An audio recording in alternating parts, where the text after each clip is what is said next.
August 12th, 2025. I should have known better than to trust an online listing with no reviews, but the price was too good to pass up. The old manor stood at the edge of a forgotten village, its silhouette a jagged scar against the twilight sky. The agent had been eager to close the deal, his smile too wide, his handshake too firm. A perfect getaway, he'd said, his eyes not quite meeting mine. I should have walked away then.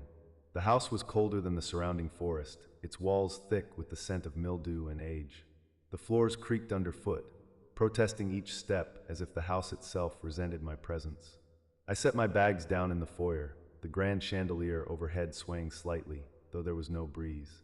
The windows were boarded up, casting the rooms in perpetual twilight. I had to wonder if the villagers had known something I didn't. The first night was uneventful. I unpacked, explored the ground floor, and settled in with a book by the fire. But as the clock struck midnight, I heard it, a soft tapping at the door. Hesitant, I opened it to find nothing but the empty, overgrown path leading into the woods. No one in sight. I closed the door, chalking it up to the wind. But the tapping returned the next night, and the next. Always at midnight. Always at the door. I began to dread the sound, my heart racing each time it echoed through the house. I tried to ignore it, but it gnawed at me, a constant reminder that something was wrong. Then came the dreams. Each night, I dreamt of the same thing, a woman in a white gown, her face obscured by shadows, standing at the foot of my bed. She would reach out, her cold fingers brushing my skin, and I would wake with a start, heart pounding, drenched in sweat. I told myself it was just stress, just my mind playing tricks. But deep down, I knew it was more. I began to research the house's history. The village had been abandoned decades ago, the residents fleeing without explanation. The manor had stood empty since, its previous owners vanishing without a trace. The more I uncovered, the more I realized I was not alone in this house. And I wasn't sure if I was the one being haunted, or if I was the one doing the haunting. August 15th, 2025. The tapping has stopped, but the silence is worse. I can feel eyes on me, watching from the shadows. The house feels alive, its walls whispering secrets I don't want to hear. I found an old journal hidden beneath the floorboards today, its pages yellowed with age. The entries are frantic, filled with ramblings about a presence in the house, something that watches and waits. The last entry ends abruptly, the ink smeared as if the writer had been interrupted. I don't know what to believe anymore. The lines between reality and nightmare are blurring. I hear the tapping again, but when I look, there's nothing there. I see the woman in the white gown in the corner of my eye, but when I turn, she's gone. I'm starting to think the house is playing tricks on me. Or maybe it's me playing tricks on myself. Either way, I don't think I can stay here much longer. August 17th, 2025. I found the attic today. It was hidden behind a false wall in the hallway, a narrow staircase leading up into darkness. The air was thick with dust, the floorboards groaning underfoot. At the top, I found a room untouched by time. Old furniture covered in white sheets, a rocking chair that moved on its own, and a mirror, large, ornate, and cracked down the middle. I stood before the mirror, staring at my reflection. But it wasn't me. The face staring back was pale, gaunt, eyes wide with terror. I reached out, my fingers brushing the glass, and the reflection smiled. I stumbled back, heart racing. The mirror was just a mirror, I told myself. But the image lingered in my mind, haunting me. That night, the tapping returned. But this time, it was inside the house. From the attic. I don't know how much longer I can stay here. The house is changing me. Or maybe it's always been this way, and I never noticed. Either way, I need to leave. But I can't. August 20th, 2025. I tried to leave today. I packed my things, ready to escape this nightmare. But when I reached the front door, it wouldn't open. The handle turned, but the door remained shut. I pushed, pulled, kicked, but it wouldn't budge. I turned to the windows, but they were sealed tight, the glass unyielding. I'm trapped. I don't know how much longer I can hold on. The house is alive, and it's keeping me here. I can feel it in my bones. I hear the tapping again. But this time, it's not at the door. It's inside my head. August 21st, 2025. The house has begun to speak more clearly now. It whispers my name through the cracks in the walls, its voice low and guttural, like a chorus of forgotten souls. I cannot escape it. I cannot sleep. Every corner hides a shadow that flinches when I look directly at it. The air tastes metallic, like blood, and I catch fleeting glimpses of shapes moving where no one could be. I feel eyes following me even when I am alone, and I am certain I am not imagining it. I return to the attic today, compelled by something I cannot name. The mirror remains, its cracked surface reflecting my face in grotesque fragments. The reflection no longer smiles, it watches. Sometimes it moves independently of me, tilting its head, shifting its eyes, staring with a hunger that does not belong to me. I cannot stop looking. In the corner of the attic, behind a pile of dust-covered furniture, I discovered a small door. It had been hidden, unnoticed in all my prior wanderings. I did not have a key, but the lock seemed to yield to my touch, as if the house itself wanted me inside. The door creaked open to reveal a narrow staircase spiraling down into darkness. A cold wind rose from below, carrying the faintest echo of laughter, a child's laughter, brittle and hollow. I descended cautiously. The stairs led to a subterranean chamber, its walls lined with shelves that held jars of strange contents. Preserved in murky liquid were small creatures, grotesque and human-like, some twisted into shapes that made me look away. I forced myself to examine them, hoping understanding might bring control, but it only brought horror. Each jar had a label, written in the same frantic, jagged script I had seen in the old journal. Names, dates. The handwriting matched the journal exactly. In the center of the room lay a stone altar, stained dark as though soaked with something older than time itself. On it rested a small, black-bound book. Its pages were brittle, yet the ink was fresh, as though it had been written yesterday. I opened it. The words burned themselves into my mind.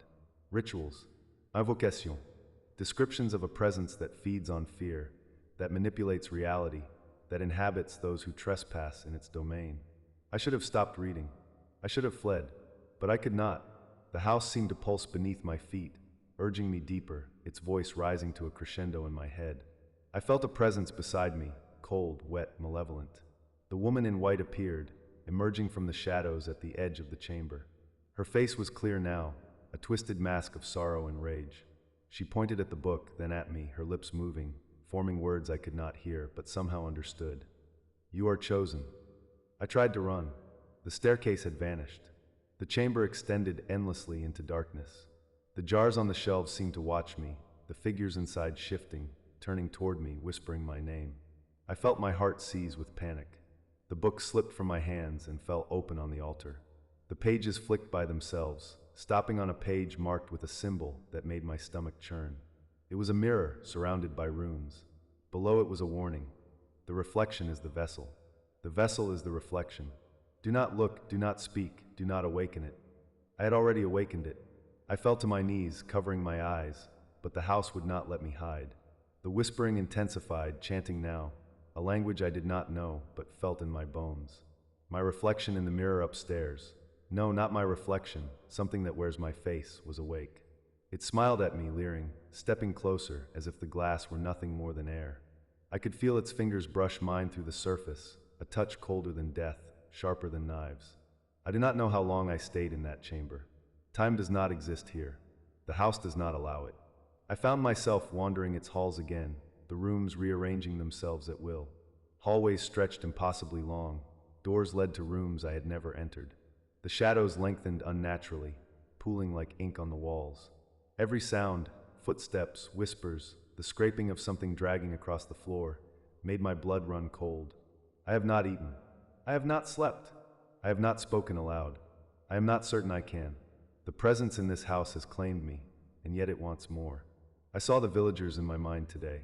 They had all been here once, drawn by the same curiosity, trapped by the same mirrors, consumed by the same hunger. Their screams echo in the walls.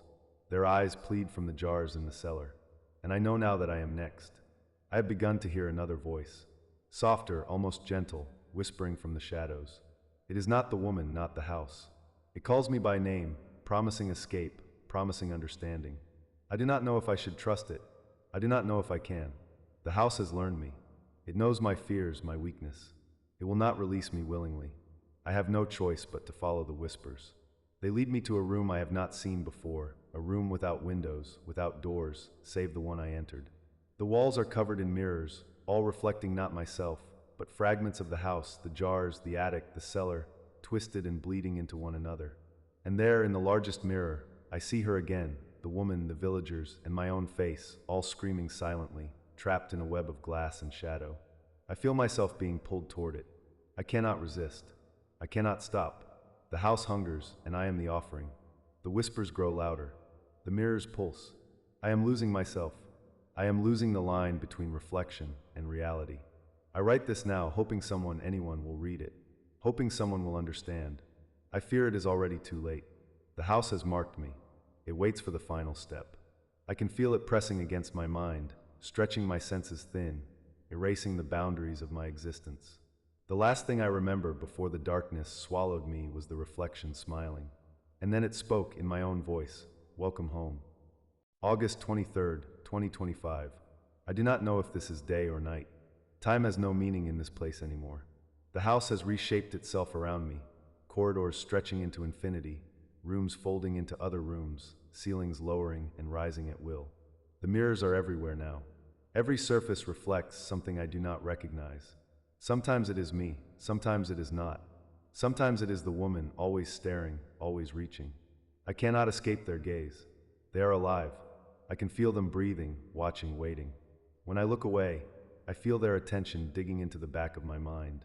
They whisper constantly, not words I can understand, but feelings, images, commands. My own thoughts are no longer my own. I discovered a library today. Books stacked from floor to ceiling, their spines blackened, titles etched in languages I cannot read. The air in the room tastes like ash and iron. I pulled one from the shelf at random. The pages were filled with diagrams of mirrors, symbols, and instructions for summoning or binding, something I cannot fully comprehend. A diagram in particular caught my eye, a human figure trapped inside a mirror, surrounded by concentric runes, stretching infinitely into reflection. The figure's eyes were my eyes. I realized with a surge of terror that I had already seen this. In the mirrors, in the jars in the cellar, in the attic, I was becoming that figure. I tried to leave the library. The door led to another mirror, framed in blackened wood, reflecting not the room I had just left, but a corridor lined with flickering shadows. And there she was, the woman, standing at the far end. She smiled, her teeth impossibly sharp, her eyes hollow pits. She beckoned me forward, and I walked. My feet moved without thought, following her through the mirrored corridor, even as panic clawed at my chest. I entered a room filled with a single object, a mirror suspended in midair, taller than I am, edges dripping with black liquid that seemed to pulse in time with my heartbeat. The woman stood beside it, her hand hovering over the surface. I realized then that she was not real, not entirely. She was part of it, part of the house, a projection, a lure. And the mirror, it was the heart. It spoke to me, not with words, but with a voice in my head. My own voice, echoing, multiplied, asterisk step forward. Become one with us. Embrace the reflection. Asterisk I felt the pull, irresistible, tugging at my chest, my limbs, my very mind. I tried to resist. I screamed, but the scream never left my throat. The house silenced it before it could escape. I saw the villagers in the mirror then. Hundreds of them, trapped in countless reflections, their faces twisted in silent horror. Some clawed at the glass from the inside, others writhed, limbs bending impossibly. And then I saw myself, or the version of me already inside. My reflection turned its head and smiled. Its teeth were my teeth, but longer, sharper. Its eyes bore into mine, and I knew I was seeing the future. The moment when I would join them, when my essence would become part of the endless reflections. I stumbled backward, but the floor vanished beneath me. I fell into darkness, yet I did not land. I floated, suspended, surrounded by mirrors that multiplied infinitely, each reflecting a different fragment of the house, the attic, the cellar, the library, corridors folding into corridors, rooms into rooms. I heard the tapping again, not at a door this time, but against my skull, inside my mind, rhythmically calling, urging, reminding me I was theirs. The woman's voice whispered again. I could feel her breath on my neck, though no one was there. Asterisk, do not fight. It is already done. You are chosen. Asterisk, my body moved of its own accord, drawn toward the central mirror. My hands touched its surface. The black liquid spread like oil across my fingers. The mirror's reflection rippled and shifted. I glimpsed scenes of my life, twisted and darkened, events that had never happened yet felt inevitable. And then I realized I had been wrong. I had never arrived at the house by chance. I had been called. The reflection opened its mouth, screaming my name. And I screamed back, though my voice was swallowed instantly. The mirror yawned, a void of shadows and faces and endless hunger. It pulled at me. I felt my body split, the edges of myself fraying. My reflection reached out and took me. My mind splintered. I was both inside and outside, watching myself watching itself, a fractal of terror. The house thrummed with satisfaction. The whispers grew louder, now joined by hundreds of other voices, all chanting, all celebrating the addition. My consciousness is fading, and yet I remember enough to know I am not alone. I hear the villagers' silent screams echoing in the mirrors, and I know that one day, I too will be only a reflection, only a whisper, only a warning to the next intruder. And yet, even now, a small part of me resists. It hides in the shadows, in the corners, in the spaces between reflections. It whispers too faintly, telling me I am still here, still real. I clutch at it desperately, though I know the house does not forgive, and it does not forget. The mirrors are patient. The house is patient, and it always gets what it wants. I write this last entry for whoever finds it. If you do not come here. Do not answer the call. Do not look into the mirrors. Do not follow the whispers. They are lies, traps, and hunger given form. I can feel the mirror drawing me back. I can feel the reflection reaching for me again. And I know the final moment is near. Do not trust the reflection. Do not trust yourself. August 25th, 2025. I do not know how much of me remains. The house has consumed everything else. Time does not exist here. I float between mirrors, endless corridors, and shadowed rooms that twist impossibly around themselves. My body is no longer fully mine. My mind fractures with every step, splintering across reflections. Yet I write because I must. If some fragment of me survives, it must warn the next soul. The mirror waits, always waits. I can sense it, pulsing with hunger, beckoning with the promise of completion, of becoming whole. But whole in a way that is not me, that is never me. It whispers in my own voice, step forward, join us, you belong. I tried to resist. I clawed at the reflections around me, hoping to escape, to find solid ground. But the mirrors are infinite, folding into each other like black water. I reached one, thinking it might be an exit, only to see myself trapped inside. Not just me, hundreds of versions of me, all screaming silently, their faces twisted with terror and disbelief. And then one of them smiled. Not a human smile, but a hunger, a cruel imitation. I realized it was already me, or it would be soon. I followed a narrow corridor I had never noticed before, walls lined with mirrors that showed not reflections but possibilities. Scenes from my life played out, warped and corrupted, showing choices I had never made but would be forced to make. I saw myself leaving the manor, but the door slammed shut. I saw myself fighting the house, but the shadows swallowed me. I saw myself becoming part of the mirrors, smiling back at anyone who dared enter. And then I heard her, the woman. She appeared at the end of the corridor, her white gown floating as if underwater. Her face was now completely visible, pale, beautiful, terrifying. Her eyes held the knowledge of centuries, and I realized she had been here the whole time, guiding me, shaping me, preparing me. She extended her hand, and I felt an irresistible pull. Every instinct screamed to resist, yet I moved forward, drawn against my will. I reached the central mirror again. It hung suspended in darkness, edges dripping with black liquid. I touched it. The surface rippled, and I was pulled in instantly. I fell through endless reflections of myself, my body splitting, my mind fracturing further. Faces stared from every angle, villagers, the woman, the versions of me already consumed. They reached, grasped, clawed. The sensation was unbearable. Pain, fear, and ecstasy mingled together. And then I understood. I had not come here by accident. The house had chosen me. It had always chosen. Each intruder, each curious wanderer, each person seeking escape or adventure. It fed on them, drew them into the mirrors, and twisted their essence. I was the latest, but not the first. I was never meant to survive. I was meant to replace the reflection in the central mirror, to become both prisoner and predator. My last coherent thought was a warning. Do not trust the mirrors. Do not trust your reflection. Do not follow the whispers. The house will claim you. It will twist you, split you, and offer your face to the next intruder. And just as I fade completely, I see it, the small part of me that resists, hiding in a shadowed corner of the reflection. It whispers faintly, asterisk, remember me. Remember the warning, asterisk. The woman smiles. The house hums with satisfaction. My reflection leans forward and greets the next visitor with a sinister grin. And somewhere, deep inside the infinite mirrors, a fragment of me remains, trapped but aware, watching, whispering. The house is never empty. The mirrors are never still. And the reflection always waits.